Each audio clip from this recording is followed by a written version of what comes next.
Hi అండి, అందరూ బాగున్నారా? మేము బాగున్నామండి. చూడండి, ఇప్పుడు ఫ్రంట్లో ఇలా ప్రిన్సెస్ కట్ స్టిచ్ చేసేసి పైపింగ్ వేసి స్టిచ్ చేద్దాము. కటింగు స్టిచ్చింగు ఈ వీడియోలోనే చూద్దాము. ఫాస్ట్గానే పెట్టినాను చూడండి, వీడియో ఫుల్ బాగా ఈజీగానే ఉంటుంది. టిష్యూ శారీ మీద ఇలా వర్క్ వచ్చేసింది. ఇదే శారీ బ్లౌజ్ చూడండి, ఇలా వచ్చేసింది. ఇప్పుడు బ్లౌజ్ పీస్ అనేది చూద్దాం. ఈ శారీది అది ఫ్రంట్కి బోట్ నెక్ టైపు డిజైన్ వచ్చింది. వాళ్ళకి ఇది బ్యాక్ వేయాలంట డిజైన్. ఇది హై నెక్ తర ఉంది. స్లీవ్ వచ్చేసి 3, నెక్ డిజైన్ కట్ చేసేయాలంట. డీప్ వచ్చి 11 పెట్టాలి. రాసుకునేసినాం బాడీ మెజర్మెంటు. ఎక్కువ బాడీ మెజర్మెంట్ తీసుకొని రాసేసుకొని కట్ చేస్తాను నేను. మెజర్మెంట్ అప్రూఫము అంతా బాడీ మెజర్మెంట్ తీసుకొని స్టిచ్ చేసేది. కటింగ్ చూద్దాం. మన కటింగ్ ఫస్ట్ ఇంకా చూసే వాళ్ళకి తెలిసి ఉంటుంది. స్లీవ్ ఇంకా స్టార్ట్ చూడండి. చూసే వాళ్ళకి ఫస్ట్ ఇంకా అంటే ఈజీగా కటింగ్ అనేది చేసుకునేచ్చు. స్టార్ట్ చేద్దాము. ఎక్స్ట్రా ఉండేది కట్ చేసి ఒకే లెవెల్గా పెట్టుకోవాలి. 3 ఇంచెసే కావాలి. 4 పెట్టుకోవాలి. అప్పుడు మనం 4 పెట్టుకుంటే 3 రెడీ అయిపోతుంది. కచ్చాకి సేర్చి పెడతాను. పర్ఫెక్ట్గా వస్తుంది. ఆల్రెడీ ఇది కస్టమర్కి ఇచ్చేసినాను. ఇప్పుడు అప్లోడ్ చేస్తున్నాను. మనకి ఫీవర్ వచ్చింది. ఊరు వెళ్ళింటి కదా, ఎండలకంతా తిరిగి హీట్ అయిపోయింది. అందువలన ఫీవర్ వచ్చి ఇలా లేట్గా అప్లోడ్ చేస్తున్నాను వీడియో. ఇది తీసిన వీడియో చాలా రోజులు ఆయా. కస్టమర్కి ఇచ్చినాను. ఫంక్షన్కి వేసుకొని వచ్చేసినారు. పర్ఫెక్ట్గా ఉందని చెప్పినారు. ఇలా కట్ చేసుకునేస్తున్నాను. ఇక్కడ ఘాట్లు ఫ్రంట్లో సేపు ఇలా సేప్ తీసేసి స్ట్రైట్. ఎక్స్ట్రా క్లాత్ ఏం అవసరంలే, అయినా కావాలంటే మామూలుగా కటింగ్లో చూపిస్తున్నాను. కొంచెం పెద్ద సైజ్ అయితే అది యూజ్ చేసుకోవచ్చు. మామూలు ఇది స్ట్రైట్ కటింగే. ఇలా చూసుకొని వాళ్ళకి వచ్చేసి 18 టెస్ట్ అవుతుంది. ఇలా డబుల్ ఫోల్డింగ్లో చూసుకొని కచ్చాకి సేరి ఎక్స్ట్రా క్లాత్ ఉండేది కట్ చేసేద్దాము. ఇప్పుడు స్ట్రైట్గా ఇది కటింగ్. వీడియో ఫుల్ చూడండి. కొంచెం చూస్తే అసలు అర్థం కాదు. వీడియో ఫుల్ చూడాలి, అప్పుడే మీకు అర్థమవుతుంది. బాగా వస్తుంది. అర్థం కాని చోట్ల ఇంకా ఒకతూరి చూడండి, లేదా కామెంట్ చేయండి. నేను కామెంట్లో చెప్తాను రిప్లై. ఇంకా మనకి పొడవు 14 కావాలి.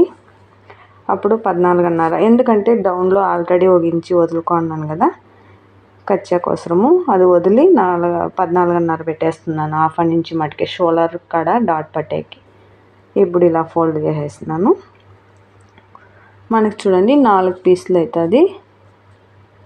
మామూలు 2.5 టోటల్ కచ్చా అంతా సేరి 5.5.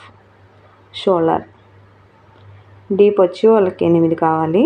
ఫ్రంట్లో 8 పెట్టేసి రౌండ్. మనకి రౌండ్ ఎక్కువ కావాలి అంటే ఈ స్ట్రైట్ మార్క్ వేసుకున్నాం కదా, దానికి వదిలేసుకోవాలి. లేదా అంటే ఇంత వేసుకుంటే చాలు. ఇప్పుడు 6.5 పెట్టేస్తున్నాను. షోల్డరు 6.5 పెట్టుకోవాలి. 5 అంటూ పెట్టుకుంటే కొంచెం పైకి వచ్చినట్లు అవుతుంది బ్లౌజ్కి. షోల్డర్ రౌండ్ ఇలా 6.5 పెట్టుకోవాలి. ఇంకా బోట్ నెక్ అయితే 7 పెట్టుకోవాలి.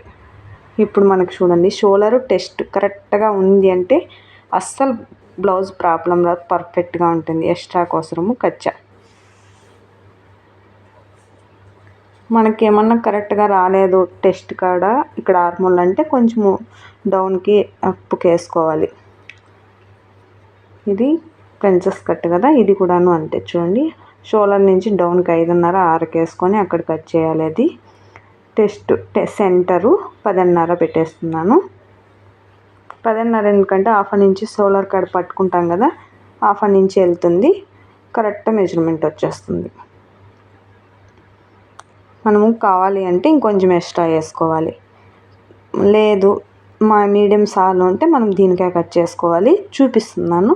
వాళ్ళ సైజుని బట్టి కట్ చేసుకుంటే పర్ఫెక్ట్గా వస్తుంది. ఫ్రంట్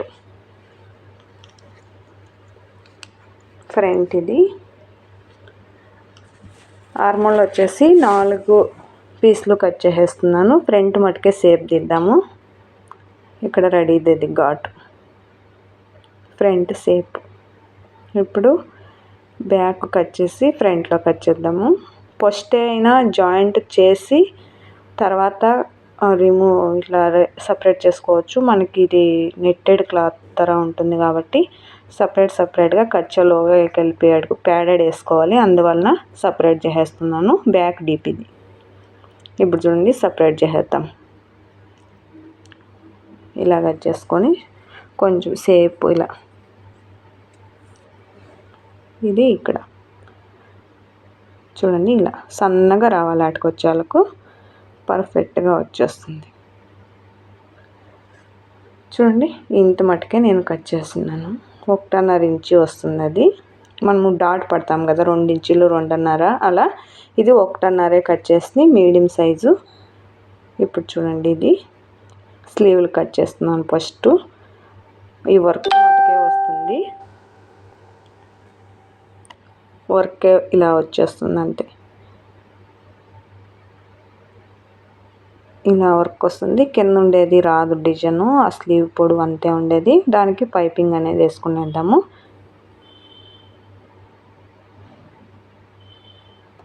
ఇలా కట్ చేసుకునేసి స్టిచ్ చేద్దాం. ఇప్పుడు ఇది బ్యాక్కి వేస్తున్నాను. ఫ్రంట్కి ఇచ్చిండేది బ్యాక్కి వేసేయమన్నారు. బ్యాక్కి వేస్తున్నాను. ఇంకా అది ఫ్రంట్కి ఆఫీస్. ఓకే ఇంకా స్టిచ్ చేద్దాం. చూడండి లైనింగ్ అనేది పైపింగ్ పెట్టుకునేస్తున్నాను. ఇలా లైనింగ్కి వేసినాను కదా. ఇప్పుడు స్టిచ్ చేద్దాం. గుండ్పిన్నీళ్ళు పెట్టుకోవాలి ఎక్కడ జరగకన్నా. ఇది టిష్యూది వేరే కదా, ఇంకా జారిపోతూ ఉంటుంది. అసలు జారకన్నా మనం గుండు పిన్నీళ్ళు పెట్టుకోవాలి. అక్కడక్కడ గుండు పిన్నీళ్ళు పెట్టుకొని సాగదీకన్నా స్టిచ్ చేయాలి. పర్ఫెక్ట్గా వచ్చేస్తుంది. ఇక్కడ రౌండ్లో ఉంది. ఇంకా అస్సలు టెన్షన్ కదలకన్నా తిప్పుకోవాలి. నిదానమైన పర్వాలేదు. ఇలా నిదానంగా తిప్పుకొని వస్తే పర్ఫెక్ట్గా వస్తుంది రౌండ్ అనేది. ఇంకా డౌన్లో చూడండి చేతి పని లేకన్నా డౌన్లో స్టిచ్ చేసేస్తున్నాను. అసలు చేతి పని ఉంటే ఎక్కువ తొందరగా అయ్యలేదు బ్లౌజ్ ఫినిష్ అనేది. అందుకని నేను చేతి పనే యూజ్ చేసేలేదు. ఇలా కట్ చేసేద్దాం. ఎంత తక్కువగా చేతి పని పెట్టుకుంటే అంత తొందరగా బ్లౌజ్ అనేది ఫినిష్ అవుతుంది. ఘాట్లు పెట్టుకొని తిప్పేసుకొని ఇంకొక స్టిచ్ చేద్దాం. తిప్పి టాప్ సైడ్ విడ ఫుల్ చూడండి బాగా అర్థమవుతుంది. నీట్గా ఉంది. చూడండి ఎడ్జ్లో ఇంకొక కుట్టని. ఆల్రెడీ మనం పైపింగ్ రెడీ చేసేటప్పుడు ఒక స్టిచ్ ఉంటుంది పైపింగ్కి. మళ్ళీ జాయింట్ లైనింగ్కి వేసేటప్పుడు ఒక స్టిచ్ ఉంటుంది. మళ్ళీ మెయిన్ పీస్కి జాయింట్ చేసేటప్పుడు ఒకటి ఉంది. ఇక్కడ ఒకటి 4 స్టిచ్ అవుతుంది మనకి పైపింగ్కి. అసలు పర్ఫెక్ట్గా వచ్చేస్తుంది. పర్ఫెక్ట్గా టైట్గా ఉంటుంది. అసలు జారదు. పింజినిట్లు కూడా కాదు. చూడండి రౌండ్ ఎంత బాగా తిరిగిందో. ఇలా గీచుకొని ఓ స్టిచ్ అనేది వేసుకునేయాలి. లైనింగ్ పైన వేయచ్చు. నేను టాప్ సైడ్ వేసేస్తాను. అసలు డౌన్లో వెళ్తుంది కదా, అందువలన టాప్ సైడ్ వేసినా బాగానే ఉంటుందిలే అని వేసేస్తాను. లేదంటే మనం లైనింగ్ పైన వేసుకోవచ్చు. ఇప్పుడు బ్యాక్ హుక్స్. ఇప్పుడు రౌండ్ అంతా అయింది కదా. ఇప్పుడు చూసుకొని ఇక్కడ ఓపెన్ చేసుకోవాలి. ఫస్టే ఓపెన్ చేయొచ్చు. అంటే ఒకే మార్జిన్లో కరెక్ట్గా రాదనేసి నేను ఇలా చేస్తాను. చూడండి బ్యాక్ ఓపెను ఇలా సపరేట్గా పెట్టేద్దాం. బ్యాక్ డాట్స్ పట్టుకొని ఫ్రంట్ రెడీ చేద్దాం. ఫ్రంట్ను పైపింగ్ పెట్టాలి కదా ప్రిన్సెస్ కట్కి. ఇది సపరేట్గా పెట్టుకొని స్లీవ్లు అంతా పట్టేసినాను. ఇప్పుడు చూడండి నెక్ రెడీ చేసేసినాను. ఇక్కడ మటుకే జాయింట్ చేసేసి చూపిస్తాను. ఇది టిష్యూ కాబట్టి జారుతుంది. సాగది కన్నా మనం నిదానంగా జాయింట్ చేసుకోవాలి. నిదానంగా ఇలా చూడండి సాగది కన్నా ఫ్రీగా తోసుకుంటా జాయింట్ చేయాలి. ఇలా జరుపుకుంటా జాయింట్. ఇంకా మెయిన్ పీస్ ఇంకొకటి ఈ సైడ్ది ఇలా జాయింట్ చేసుకోవాలి. టాప్ సైడే పెట్టుకోవాలి. అదిను డౌన్లో వచ్చేసి ఇంకొక పీస్ పెట్టాలి. జాయింట్ చేస్తాం. ముక్క ఎప్పుడు కూడాను పైకి వచ్చేట్లుగానే జాయింట్ చేయాలి. ఇలా అయిపోయింది. ఈ సైడును ఇంకొక స్టిచ్ చేసేసి ఎక్స్ట్రా కచ్చా ఉండేది కట్ చేసేద్దాము. పైన పీస్ కట్ చేసేంటాం జాయింట్ చేస్తాం కదా, ఆ కచ్చా కనిపిస్తుంది. దాని లెవెల్కి ఉండాలి. దాన్ని వదిలి ఎక్స్ట్రా ఉండకూడదు. ఎక్స్ట్రా ఉంది అంటే మనకి పీసు కనిపిస్తుంది అనమాట. కనిపించకుండా ఆ కచ్చా లెవెల్కే కట్ చేసుకొని ఇలా స్టిచ్ చేసుకుంటే పర్ఫెక్ట్గా ఉంటుంది ఫినిషింగు. టాప్ సైడ్ కనిపించదు అనమాట. ఇంకో పీసు అదే మెథడ్లో స్టిచ్ చేసేద్దాం. చూడండి అయిపోయింది. ఇప్పుడు ప్యాడెడ్ అనేది ఇన్సైడ్లో కనిపించకుండా లైనింగ్ జాయింట్ చేసుకోవాలి. కచ్చా ప్యాడెడ్ జాయింట్ చేసుకోవాలి. ఇది జాయింట్ చేయాలి. ఇప్పుడు చూడండి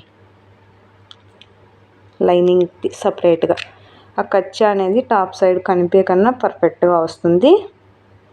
ఇలా వచ్చేసింది చూడండి. ఈ కచ్చాలు రెండు ఒకే లెవెల్కే ఉండాలి. ఇప్పుడు చూడండి ప్యాడెడ్ 32 సైజు.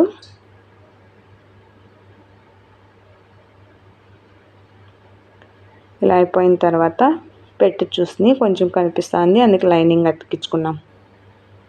రౌండ్గా లైనింగ్ అతికిచ్చేసి వేద్దాము.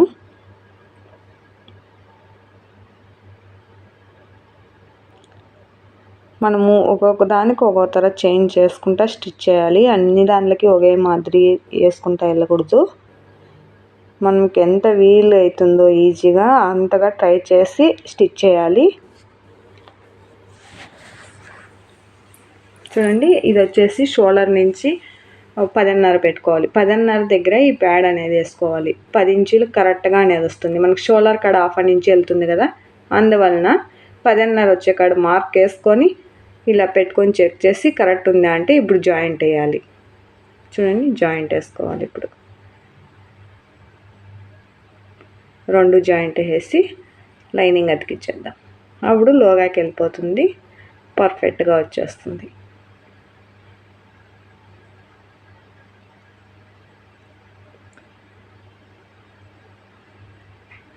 ఈ స్టిచ్ ఉంది చూడండి, ఆ స్టిచ్ లైనింగ్ది మెయిన్ పీస్ది కరెక్ట్గా వచ్చే మాదిరి చూసుకోవాలి. ఎక్స్ట్రా క్లాత్ కట్ చేద్దాం.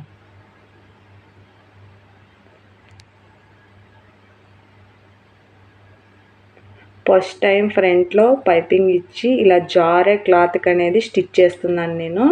నాకే పర్ఫెక్ట్గా ఉందంటే నాకు ఆశ్చర్యంగా ఉంది. ఎందుకంటే ఫస్ట్ టైం నేను ఫ్రంట్లో పైపింగ్ అనేది ఇచ్చింది. మామూలు నెక్కి అంతా ఇస్తా అంటే ఈ princess cut readymade type first time ఇలా పైపింగ్ ఫ్రంట్లో ఇచ్చి స్టిచ్ చేయండి. బ్లౌజ్ ఇది షోల్డర్. మనము జరగకన్నా ఈ పైపింగ్ పైన కొంచెం ఒక దారం 2 నీడలు స్టిచ్ చేసుకొని ఇలా వేసుకుంటే జారకన్నా అప్ అండ్ డౌన్ రాకుండా పర్ఫెక్ట్గా ఫినిషింగ్ వస్తుంది. చూడండి ఎక్కడ కూడా రాదు. ఇంకా అది లేకన్నా బ్యాక్ సైడ్ తిప్పుకొని ఒక రఫ్ కొట్టుకోవాలి. ఇది షోల్డర్లో పక్కా చెక్ చేయండి, 2 ఒకటిగా ఉన్నాయా లేదా అనేసి. హెచ్చు తక్కువలు లేకన్నా మనం చూసుకొని స్లీవ్ అటాచ్ అనేది చేసుకోవాలి.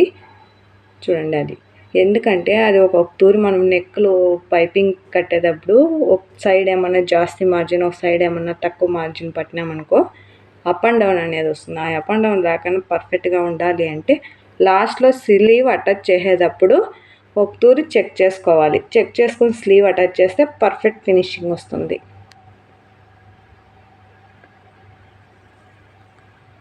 చూడండి ఇలా వచ్చేసింది. ఫ్లవర్ వచ్చినాయి స్లీవ్లకి.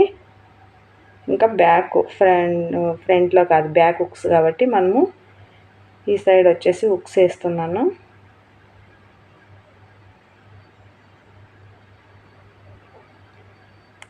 ఇది లైనింగ్ క్లాత్.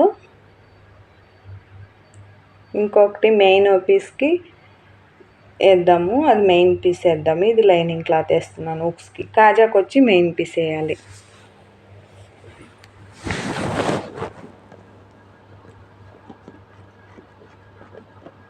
ఇది రాదు అనకన్నా మనం ట్రై చేస్తూ ఉండాలి. రాకన్నంత ఎక్కడా కాదు, పర్ఫెక్ట్గా అనేది వస్తుంది. ట్రై చేస్తూ ఉండాలి. ఒక తూరు రాకపోయినా ఇంకొక తూరుకి మనకు పర్ఫెక్ట్ ఫినిషింగ్ అనేది వస్తుంది. అంటే ఒకే బ్లౌజ్కి అనేది వచ్చేది, స్టిచ్ చేస్తూ ఉంటే మనకి పర్ఫెక్ట్ అనేది వచ్చేస్తుంది. ఈ కాజా పట్టీకి డబుల్ స్టిచ్ చేసుకోవాలి. అప్ అండ్ డౌన్ చెక్ చేసి ఇంకా సైడ్ ఫ్రంట్లో చూడండి నేను లాస్ట్లో ఫ్రంట్ ఫినిష్ చేస్తానంటే కదా, చూడండి ఇలా చేసుకుంటాను. బ్యాక్ ఫ్రంట్ స్లీవ్ అటాచ్ అయిపోయిన తర్వాత ఇలా చేసేది పర్ఫెక్ట్ ఫినిషింగ్ వస్తుంది. ఇక్కడ జరగకన్నా ఇంకో స్టిచ్ చేస్తున్నాను. ఎక్స్ట్రా క్లాత్ అనేది కట్ చేసి లైనింగ్ క్లాత్ జాయింట్ చేస్తాం. స్ట్రైట్ ముక్క ఇక్కడ మనం కొంచెం ఫోల్డ్ చేసుకోవాలి. అలా లైనింగ్ క్లాత్ అలా ఫోల్డ్ చేసుకొని ఈ షేప్ కట్ చేసి ఉంటాం కదా అక్కడ ఇప్పుడు ఇంకో ఫోల్డ్ అనేది చేద్దాం. దీనికి ఎమ్మింగ్ పెట్టలేదు, ఫోల్డ్ చేసేస్తున్నాను, స్టిచ్ చేసేస్తాను. నేను ఫస్ట్లోనే అంతాను కట్ చేసుకుంటాను బొటిక్లో కన్నా, నేను అలా కట్ చేయను, లాస్ట్లో కట్ చేస్తాను. ఫినిషింగ్ చేసేటప్పుడు ఇంకా సైడ్ ఫినిష్ చేస్తాం కదా అప్పుడు ఈ ఫ్రంట్ అనేది రెడీ చేస్తాను. చూడండి, ఇంకా సైడ్ ఇది వచ్చేసి ఉంది స్లీవ్, ఆర్మోల్ ఒకటోది. చూడండి ఎంత పర్ఫెక్ట్ వచ్చేసిందో. ఇప్పుడు స్లీవ్ సైడ్లో టెస్ట్ కాడ నడుము కాడ చూసుకోవాలి. ఆర్మోల్ వచ్చి 7.5 ఉంది. ఇలా పక్కలో ఇంకా స్టిచ్ చేసేసి ఎక్స్ట్రా కట్ చేసేద్దాము. బ్లౌజ్ రెడీ అయిపోయింది మనకి.